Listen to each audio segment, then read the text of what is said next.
Welcome to the Hindu Daily. We are diving deep into today's most crucial and complex developments across politics, economics, science, and history, straight from the day's sources, custom tailored for you.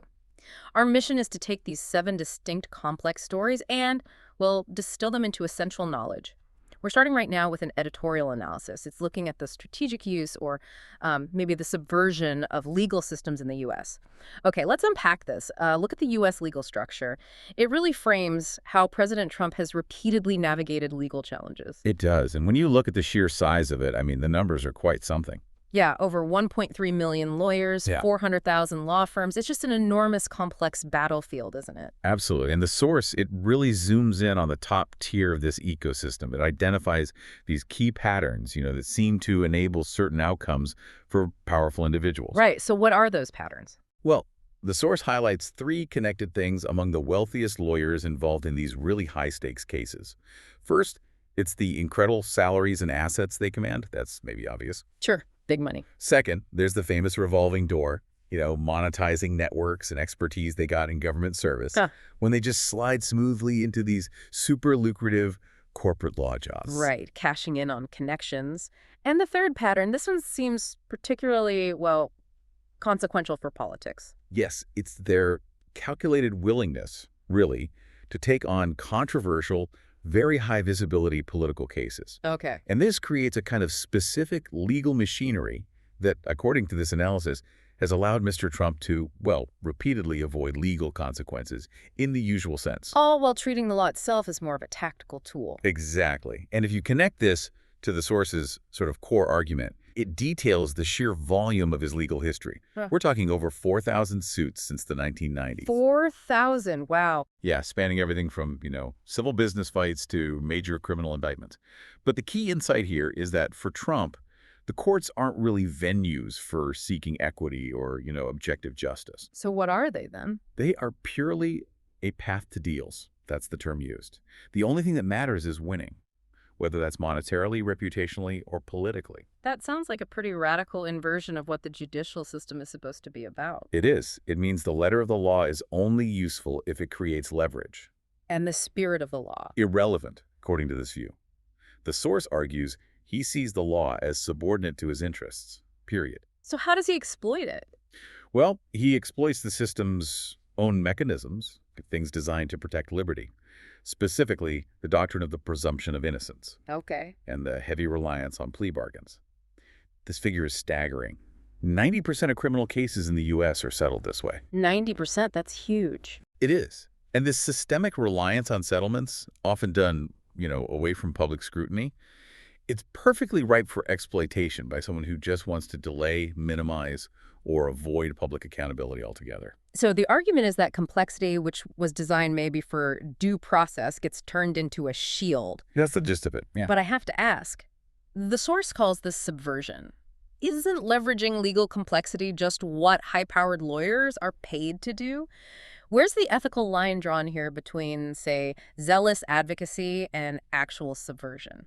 That's the critical question, isn't it? Oh. Yeah. The piece implies it hinges on motive. The analysis argues the line is crossed when you are, let's say, equally capricious about both the letter and the spirit of the law. Okay. Using lawyers not as guides to comply, but as, well, highly effective weapons. Weapons. To secure favorable out-of-court settlements with the absolute minimum concession of guilt.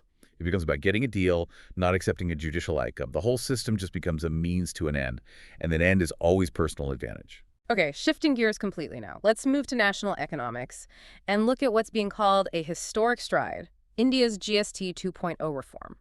This was cleared at the 56th GST Council meeting, September 3rd, 2025. And the big aim here is massive simplification of indirect taxes. Yes, this is a really major structural update. The implications could be quite profound, both for consumers and, maybe especially, for India's huge network of MSMEs. So the core change is simplification, right? That old 4-slab structure, 5%, 12%, 18%, 28%. Quite complicated. It's being collapsed into a new, much leaner set of rates. Roughly 5% for essentials, 18% becomes the standard rate, and then a higher 40% just for luxury and sin goods. Right. And the finance minister made a pretty striking claim. 99% of goods and services will now fall under 0, 5%, or 18%. Which sounds great on paper. It does. The immediate expected benefit is real savings for households and maybe helping to moderate inflation. And if we connect that to the bigger economic picture, the structural gains for industry, especially those MSMEs we mentioned, are arguably even more critical than the consumer savings in the long run. How so? Well, previously, many sectors really suffered from what they called inverted duties. Okay, what does that mean exactly? Basically, it means the tax on your raw materials, your inputs, was higher than the tax on your final finished product. Ah, so you're penalized for manufacturing. Pretty much. It locked up capital and was an instant competitive disadvantage. Right. So by standardizing the rate structure, the government aims to reduce those input costs, lessen litigation because there were always fights about classifying goods, and just lighten the compliance burden overall. Which sectors benefit most? This is potentially huge for sectors like FMCG, textiles, cement, core industries. Analysts are projecting these reforms might even add over 1 percentage point to GDP growth. Wow, really? Yeah, driven by accelerating demand, particularly in rural and semi-urban areas where, even small price cuts can make a big difference. So it sounds like a win-win. Better margins for businesses, more investment, and real savings for consumers fueling demand. That's the theory, yes, Oh. precisely. But, and this is the big but, this raises the crucial question of implementation. Always the challenge, isn't it? Always. The source really stresses that rigorous follow-through is absolutely paramount. We need to make sure the intended tax cuts aren't just captured upstream by businesses. Meaning they have to pass the savings on. Exactly. Yes. Industry has to actually pass those savings to the final consumer, not just, pocket the difference. So what's needed for that to happen? Success really relies heavily on capacity building, especially for MSMEs, helping them navigate the new rules. And managing those complex transition issues, things like old inventory, relabeling products across the country, it's a massive logistical exercise. Okay, let's move into public health now. We're looking at India's Universal Immunization Program, the UIP. This is globally recognized, isn't it? The world's largest, aiming to vaccinate 2.6 crore infants and 2.9 crore pregnant women every single year. That's right. The scale is just immense. And it's hard to overstate the human impact. What do the numbers show? Well, the statistics really speak for themselves. Under 5 mortality, which is such a critical health indicator, dropped significantly. It went from 45 down to 31 per 1,000 live births between 2014 and 2021. That's a huge improvement. It is. And this progress was really accelerated by targeted campaigns like Mission Indradhanush or MI, and its intensified phases, IMI. These dramatically boosted full immunization coverage, reaching something like 5.46 crore children and 1.32 crore pregnant women by 2023. And this success, it didn't just happen overnight, right? It built on previous efforts. Absolutely. The UIP built directly on the strategies and infrastructure developed during the successful polio eradication campaign. India's been polio-free since 2011, remember? Right. They also achieved Yas-free status in 2016, big win, and eliminated maternal and neonatal tetanus in 2015. So a strong track record. Definitely. But what's truly insightful here, according to the source, is the strategic integration of technology that's driving the current scale and precision. Ah, the tech angle. Tell us about that blueprint. Well, they basically took the learnings from Colin, you remember, the platform used for the massive COVID-19 vaccinations? Yes, of course. And they developed the UWN platform based on that. This provides end-to-end digital tracking of vaccination schedules, covering pregnant women and children right up to 16 years old. Why is that digital tracking so critical? Because it enables nationwide, anytime, anywhere access. Think about highly migratory populations like seasonal workers and their families. They often fall through the cracks in traditional systems. UWN helps prevent that. Yeah, makes sense. And it's complemented by other tools like EVIN for tracking vaccine stocks in real time and SafeEvac for monitoring vaccine safety. It's a whole digital ecosystem. And India's position in vaccine manufacturing means this isn't just a domestic story, is it? That's absolutely right. India is now the world's largest vaccine manufacturing hub. During the COVID crisis, it administered over 220 crore doses, relying almost entirely on its own domestic capacity, which is remarkable. It really is. And importantly, through the Vaccine Maitri initiative, India supported numerous low- and middle-income nations with vaccines, embodying that philosophy of Vasudhaiva Kutumbakam, the world is one family. So looking ahead, what's the focus? The source emphasizes a shift towards a One Health lens. That means integrating surveillance across human, animal, and environmental systems. The idea is much more robust preparedness for future epidemics. Okay, let's turn now to the horizon of energy. We're looking at a deeply ambitious roadmap laid out by the Institute for Plasma Research, or IPR. The goal for India to achieve commercial fusion power by 2060. Fusion power. It's the big one, isn't it? The dream of clean, limitless energy. Can you just briefly remind us what fusion is? Sure, it's basically the process of combining light atoms, like hydrogen isotopes, to form a heavier one, like helium. This releases a massive amount of energy. It's the power source of the stars, right? Exactly. And unlike nuclear fission, which splits heavy atoms, fusion promises significantly less long-lived radioactive waste. So, huge potential benefits. But incredibly difficult to achieve on Earth. Perhaps the most difficult technological challenge we face, yes. Translating that cosmic power into controllable electricity here. It's tough. So, what does India's roadmap actually detail? Well, the planned first generator is called SST Bharat. Interestingly, it's planned as a fusion-fission hybrid reactor. Hybrid, so using both technologies. Yes. It's designed to produce 130 mW total, but 100 milli of that will still come from traditional fission. The fusion part contributes the rest. And the cost. Estimated at around 25,000 crore. But the ultimate goal for 2060 is a full demonstration reactor generating 250 milleduvio purely from fusion and achieving a massive efficiency ratio, a Q value of 20. Okay, Q20. That sounds impressive, but what does it actually mean? Right, the Q value is critical here. It's the efficiency metric. Output power divided by input power. It's the energy return on investment. So you need Q to be much greater than 1 for it to be useful. Exactly. For commercial viability, you need a significant energy gain.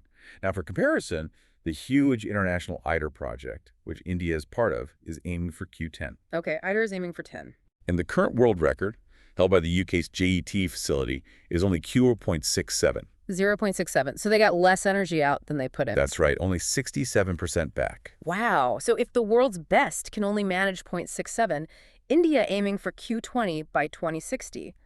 That sounds incredibly aspirational, maybe even optimistic? It is immensely ambitious, especially when you look at where things stand domestically right now. India's current main facility, the SST-1 Tokamak, has only managed to sustain the superhot plasma needed for fusion for about 650 milliseconds. Milliseconds. Yes.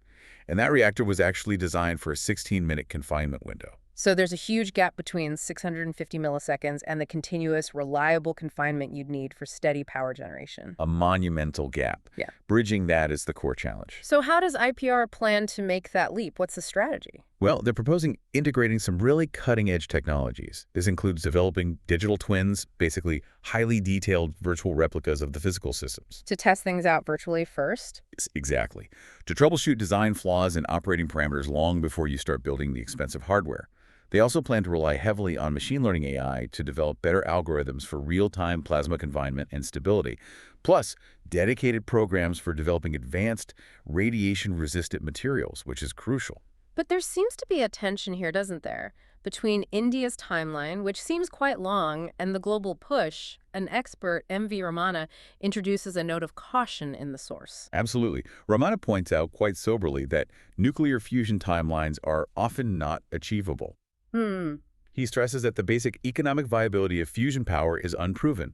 It might just be too expensive even if we crack the science.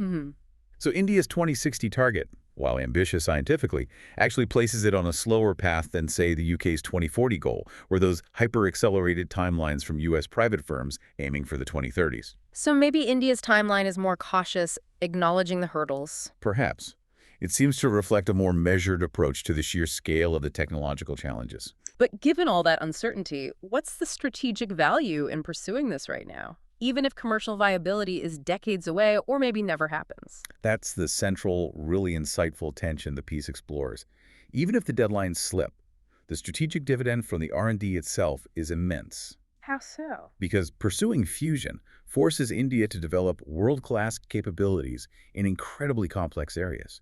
Superconducting magnets, radiation-hardened materials, sophisticated plasma modeling, advanced computation. Building expertise regardless of the final energy outcome. Precisely. It strengthens technological autonomy, ensuring India isn't totally reliant on other nations for fundamental knowledge in these really strategic future-critical fields. It's not just about energy, it's about mastering a whole suite of advanced technologies. All right, let's shift gears again. We're moving into history and geopolitical context now. This is a fascinating piece because it directly counters that long-standing narrative, often heard from Beijing, that the India-China border was never properly defined historically. Right. It argues against that idea of inherent ambiguity. And it does this by citing specific, quite crucial historical Chinese documents. particularly focusing on official maps from the Manchu era, the Qing dynasty. Okay, so what does the evidence show? Let's start with the eastern sector, which involves Arunachal Pradesh. Well, for the eastern sector, the source highlights the 1721 Kangxi map. This is presented as a key piece of evidence. It apparently depicted Tibet's southern boundary unambiguously, showing it only went up to the high ridge of the Himalayas. So implicitly excluding areas south of that ridge. Effectively, yes. It excluded the non-Tibetan Tawang region, which sits south of that main Himalayan crest, from what was considered Tibetan, and by extension, Chinese imperial territory at that time. So the map itself provides a kind of tacit exclusion. Is there other supporting evidence for that interpretation? Yes, the source mentions corroborating evidence from much later. During the Simla Conference in 1913-14, apparently the delegate from the Republic of China explicitly denied that Tibet had any claim to the tribal belt south of the main Himalayan range. Which would support the basis for the 1914 alignment, the McMahon line. Exactly. It strengthens the historical and cartographic basis for that alignment. Okay, what about the western sector, the Aksai-Chin region? What does the historical record show there, according to the source? Here, the evidence shifts to a later map, the 1761 Qianlong map. This map apparently demonstrated that the Manchu Empire, at its height, never actually claimed the desolate high-altitude area south of the Kunlun mountain range, the region that includes Aksai-Chin. So the historical boundary, according to the Manchus themselves, was the Kunlun range further north. That seems to be the argument based on that map. And this historical reality, the source argues, subsequently informed the 1899 alignment proposal put forward by the British, which was sensibly based on the physical watershed principle in that area. But we know that China's claims changed dramatically later on. When did Beijing start asserting claims over these areas that, according to these maps, were historically excluded? Well, the shift seems to have begun around 1943 during World War II. That's when the Republic of China government started, effectively, setting aside the Manchu maps and bequest. They created new claim maps that suddenly swallowed vast tracts of territory previously considered part of British India. Mm-hmm. But perhaps the most revealing detail the source mentions comes from former Chinese Premier Chao Enlai. What did he say? Apparently, in 1954, he was candid enough in discussions with Nehru to admit that they were mostly printing old maps that lacked precision or authority. An admission of the weakness of their cartographic claims. It sounds like it. And later, in 1960, he tried a different tactic, shifting the focus entirely away from documents and maps, which weren't helping their case, towards a set of vague, broad principles for resolution. Which the source describes as a trap. Designed, arguably, to allow China maximum flexibility while ignoring inconvenient historical facts laid out in their own historical documents. So, if the historical documents point one way, but modern political positions and realities point another, how can a resolution even be achieved? What's the way forward? That's the difficulty, of course. The source suggests the current consensus, or perhaps the most realistic path, rests on achieving a comprehensive package deal. Meaning more than just drawing lines on a map. Exactly. The aim now seems to be resolving not just the entire length of the boundary dispute, but also tackling major geopolitical and trade issues simultaneously. The goal is something described as reasonable, equitable, and friendly. This likely means finding a way to acknowledge the historical basis of the 1899 and 1914 alignments. Right. But perhaps coupled with some kind of territorial swap provision to address the specific modern security concerns that both nations have today. Okay, let's move to a very immediate economic issue now. We're looking at a crisis hitting India's diamond and jewelry sector. This is due to new, very steep U.S. tariffs ranging from 50% up to 57%. And the source says this is profoundly disrupting business models that have been in place for decades. Yes, the potential impact here is really quite staggering. The U.S. is by far the largest importer of Indian-cut diamonds and finished jewelry. We're talking exports worth over 69,000 crore rupees in just 2024-25. Wow, that's a huge market. It is. And the industry's governing body, the Gems and Jewelry Export Promotion Council, GJAPC, is warning these tariffs could immediately affect the jobs of about 1.7 lakh skilled workers. Out of how many total? Out of roughly 8.2 lakh employed overall in the diamond industry. So, a significant chunk. And crucially, this vulnerability isn't evenly spread, is it? It's concentrated among the smaller players. Exactly. The source stresses that a full 85% of exporters in this sector are MSMEs, micro, small, and medium enterprises. Okay. They're concentrated largely in states like Gujarat, Rajasthan, and Maharashtra, and they simply do not have the financial cushion, the buffer, to absorb this kind of short-term shock, basically losing their primary export market overnight. So this raises an important question the source touches on. Are they asking for financial aid, like a bailout, or specific policy changes? It seems they need immediate policy intervention, primarily to manage their liquidity and inventory, because established trade cycles are just being completely disrupted. Okay, so what are the specific policy demands they're making to try and survive this? Well, they've sought two crucial reliefs, mainly to prevent defaults and avoid incurring other hefty duties. First, they need an extension of the export obligation period. Okay, what's that? That's the legal time limit they have to ship goods out after importing the raw materials, like rough diamonds, duty-free. Currently, it's 90 days. Right. If they fail to export within those 90 days, they get hit with hefty duties, around 9%. But with U.S. orders freezing up because of these new tariffs, they argue they need much longer, 270 days or 9 months, to process and hopefully find alternative markets for their existing inventory. That makes sense. And the second policy ask, it relates to using their idle capacity. Exactly. Many operate out of special economic zones, or SEZs, which are typically restricted only to export activities. Right, they get tax benefits for exporting. Correct. They want permission to sell their finished goods domestically, within India, provided they pay the applicable duty foregone. Duty foregone, meaning the tax exemption they got initially. Yes, paying back that benefit. By allowing domestic sales, or maybe what's called reverse job work, they could utilize their now idle capacity, generate some necessary cash flow, and crucially retain their highly skilled workforce rather than laying them off. So what's the overall ask in terms of financial support? The total package sought is mentioned as being around 500 crore rupees. But they're stressing this is about short-term intervention, maybe 3 to 6 months, just for survival, because these tariffs are disrupting businesses built over nearly 5 decades. Okay, let's finish today's deep dive with a look at a really controversial measure implemented by the Trump administration. This new $100,000 annual fee imposed on H-1B visas. Yes, $100,000 per visa per year. It's an extraordinary figure. And the stated rationale, the reason given for this extreme cost, is apparently to curb what's called wage arbitrage. Right. And that rationale, it does address a genuine long-standing issue. For listeners unfamiliar, wage arbitrage basically refers to the practice of using the visa system to replace higher-cost domestic workers with lower-cost foreign workers. Okay. And the numbers suggest it's been happening on a large scale. H-1B workers account for a substantial chunk, 65% of the entire U.S. IT workforce. 65%? That's huge. It is. And this is happening even while unemployment among U.S. computer science graduates remains noticeable, somewhere between 6.1% and 7.5%, according to the source. And the source points out that some large firms were filing applications for over 10,000 H-1B visas while simultaneously announcing mass layoffs of their existing U.S. workforce. Which strongly suggests the system was being used primarily for cost cutting, not just filling skills gaps. That's the implication, yes. Previously, the cost of the H-1B system itself was relatively minimal, just a few $1,000s in filing fees. Right, which made the whole cost arbitrage model economically very viable. Correct. That low threshold basically enabled some of the big Indian IT giants like TCS and Infosys to build huge businesses based largely on this specific on-site offshore delivery model, leveraging lower-cost H-1B labor in the U.S. But now, at $100,000 per visa per year, that changes everything. Completely. It makes the whole process prohibitively expensive for that old model. These firms now face a stark choice. Either they have to raise their prices dramatically to absorb this massive new cost. Which makes them less competitive. Right. Or they have to retreat further into purely offshore delivery models, pulling back from having staff on-site in the U.S.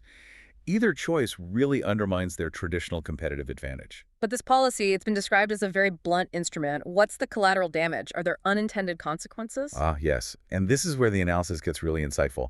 It talks about the potential for a serious innovation exodus. Innovation exodus, what does that mean? Think about international students, especially those in high-demand STEM fields, science, tech, engineering, math. They contribute over $40 billion annually to the U.S. economy. Okay. This $100,000 fee sends a very clear, very negative signal about their prospects for staying and working in the U.S. after graduation. Discouraging them from even coming to the U.S. to study in the first place. Potentially, yes. And competitors, countries like Canada, Australia, the UK, they are actively positioning themselves, ready to capture this pool of global talent if the U.S. makes it too difficult or expensive. So the U.S. risks losing that competitive advantage in talent. Exactly. risking the transfer of those skills and future innovations elsewhere. And the policy design itself is criticized for lacking nuance. Ah, so. Well, it's described as a sledgehammer, not a scalpel. There are no mechanisms like, say, differential fees based on the salary being paid, so a highly paid expert costs the same as someone filling a more junior role. Or exemptions for graduates from U.S. universities. Precisely. No exemptions for those who've already invested in a U.S. education. And the unintended consequences could actually end up reversing the policy's stated goal of protecting U.S. jobs. How could that happen? Well, if American companies find they simply cannot afford to hire necessary foreign talent to work onshore in the U.S. because of this fee, they might choose instead to shift entire projects or operations overseas to where the talent is. Ah, so instead of hiring foreign workers in the U.S., the jobs themselves, including related U.S. jobs, move offshore. That's the risk. It could potentially accelerate job losses in the U.S., not prevent them.